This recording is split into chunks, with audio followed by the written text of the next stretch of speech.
Bonjour à tous et bienvenue dans cette nouvelle review sur la chaîne Les Moutures Belges. Aujourd'hui, j'ai choisi de vous présenter un petit couteau qui me tient à cœur. C'est un petit couteau pliant EDC de la marque Benchmade, le North Fork. Voilà, c'est un petit couteau de chasse. Il est dans la catégorie Hunter chez Benchmade. Au niveau de la lame, on a une lame de 7,54 cm. Fermé, le couteau est petit, hein, il fait 9,9 cm, donc presque 10. Et alors ouvert, il a une longueur totale de 17,7 cm. Donc voilà, c'est vraiment, ça en fait vraiment un petit couteau, parfait pour le port EDC. Ça, il n'y a pas de problème. En plus, il n'est pas effrayant du tout. Il est joli. Il est assez simple. Donc voilà. Au niveau de la lame, on a une finition satin, une forme de lame drop point, très pratique, hein, avec un plat tout ici et un ventre, quoique ici on voit que il y a une petite courbure au niveau du bas de la lame. La lame est épaisse de 3 mm. Elle nous propose deux grips, donc un pour la prise normale, grip plutôt efficace par rapport au Fox Shadow. Ici, il y a pas de problème au niveau de la prise en main, il agrippe bien. Et alors, on a un deuxième grip ici, c'est plutôt ingénieux pour les découpes plus précises ou pour le travail de sculpture ou quoi. C'est très pratique. Je vais attendre que tu l'as mise au point se fasse. La pointe est assez fine, donc voilà, on va pas pouvoir faire n'importe quoi avec non plus. Donc voilà, mais sinon dans l'ensemble c'est un petit costaud, hein. Il est très solide. Déjà quand on l'a en main, on sent bien qu'il va pas casser comme ça, hein. Il a un poids de 96 grammes, ce qui est parfait pour mettre dans une poche. Il se fait vite oublier, bien que voilà, il soit quand même un petit peu épais. Alors, au niveau de l'ouverture, on a un thumb stud, donc un bouton de pouce, très agréable à utiliser, c'est fluide, c'est doux. Au niveau de la rétention, c'est bon aussi, il n'y a pas y a pas de problème. Euh, il va pas s'ouvrir dans la poche, il est facile à ouvrir, donc voilà, il n'y a pas de problème. Vous pouvez voir ici le petit logo Benchmade. Et ici, le logo S30V. L'inscription S30V parce que la lame est en acier S30V, un acier aux poudres qui offre un bon compromis dans toutes les branches, dans tous les domaines qu'on observe dans les aciers de couteau. Donc c'est-à-dire qu'il est tranchant, il est facile à affûter, il garde le fil et il est inoxydable. Voilà, il se démarque bien dans tout ça. C'est un acier très apprécié par les amateurs de couteaux. Assez coûteux aussi. Maintenant, les aciers aux poudres ont un procédé de fabrication différent des aciers plus traditionnels. En ce qui concerne le manche, donc ici ça c'est la version G10, mais il y a une version avec un manche type bois. Donc le G10 ça ressemble à du plastique, c'est un plastique très dur, très durable. Il est résistant aux variations de température, à l'humidité, donc c'est bien aussi. C'est plutôt bien de savoir on a un manche qui est conçu pour durer. Alors ici on a le pivot et on a deux vis, une ici, une là. Ici il y a des trous pour le clip. Alors on peut le changer dépendant d'où on veut le mettre. D'ailleurs concernant le clip, c'est le point négatif de ce couteau. Voilà, il est simple, hein, il est plutôt, il est simple, il est esthétique, voilà, il n'est pas moche. Maintenant, bon, déjà, il ne permet pas un deep pocket carry, donc ce qui veut dire que quand on va le porter, il y a tout ça qui va sortir. Donc il y a tout ça qui va sortir de votre poche, donc c'est pas très très discret.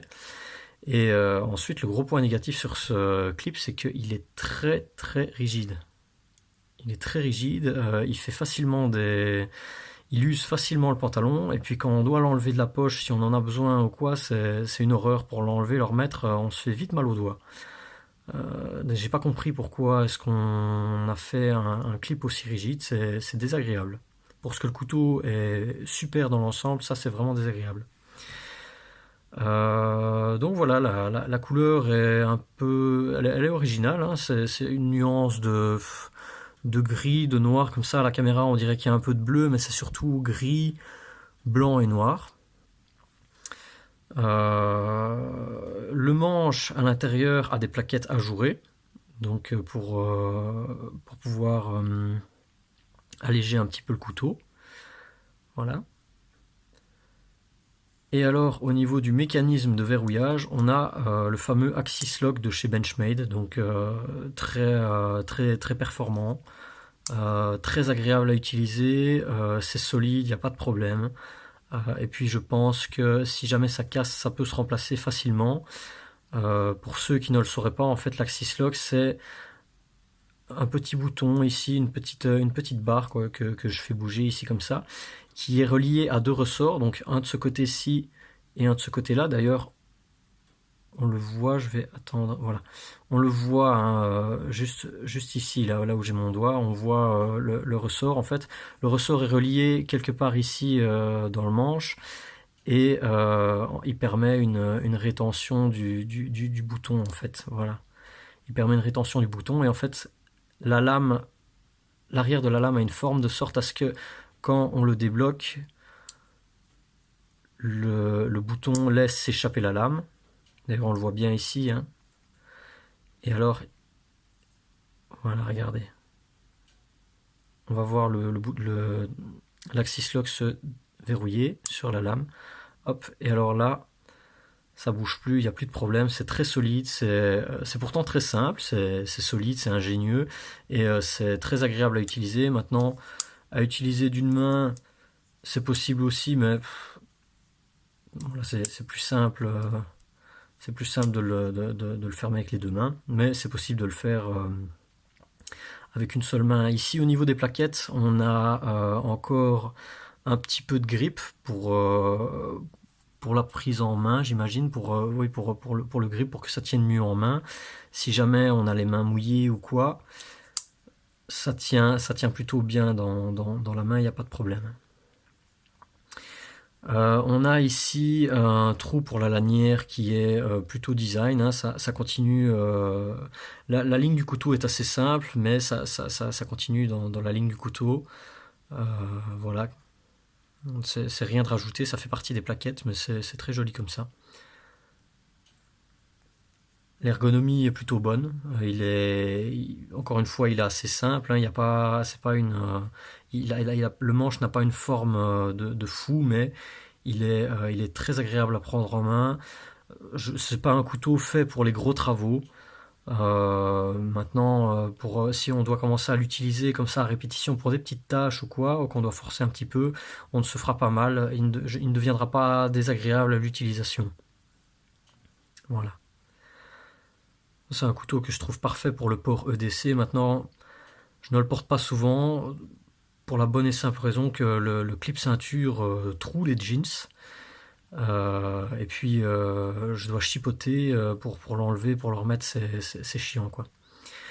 Un des gros points forts de ce couteau, c'est que il n'est pas droitier, il n'est pas pour les gauchers, il est ambidextre, puisque l'Axis Lock se défait des deux côtés et qu'il y a deux boutons de pouce. Donc voilà. Voilà un peu à quoi il ressemble fermé. Il est joli, il n'effraie pas si on le sort ou quoi, il n'y a pas de souci à ce niveau-là. Alors le S30V est un acier tranchant. Hein. Je vais vous montrer ça tout de suite. Voilà. On voit bien que il n'y a pas de souci. Ça, il est tranchant, il n'y a pas de problème.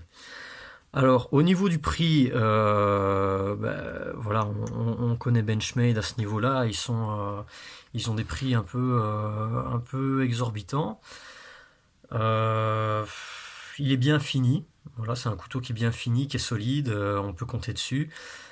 Maintenant, est-ce que le prix est justifié? Je sais pas, parce qu'on retrouve des aussi bonnes finitions chez d'autres marques. Moi, je l'ai eu à 250 euros.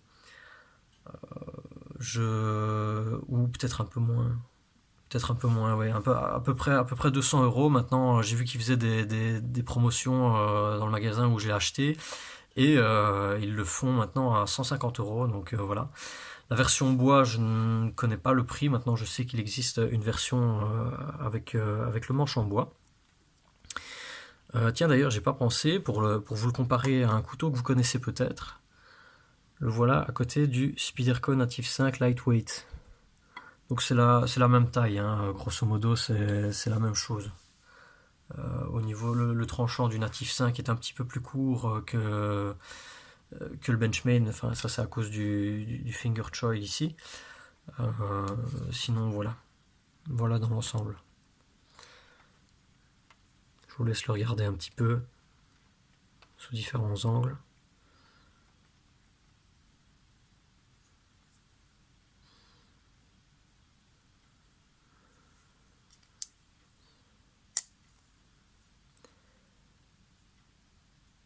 Voilà.